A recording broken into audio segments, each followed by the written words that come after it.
Hey everyone, welcome back to our channel How to Tutorials. In today's video, I'm going to show you how to change the display currency on your Bybit application. This is especially helpful if you prefer viewing your balances and trades in your local currency like NPR or any other currency of your choice.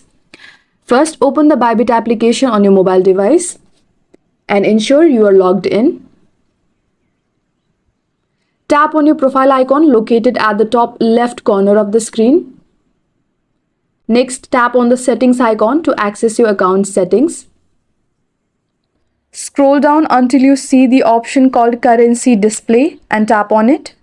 From the list, select your preferred currency. For instance, if you're in Australia, you might choose AUD. Once selected, the app will update to display all balances and prices in your chosen currency. And that's it. You will now be able to change the display currency on your Bybit application. This simple adjustment can make tracking your trades and balances more intuitive. If you found this video helpful, please give it a thumbs up, subscribe to the channel and hit the notification bell so you won't miss out on future videos. Feel free to leave a comment below if you have any queries. Thanks for watching and I'll see you in the next one.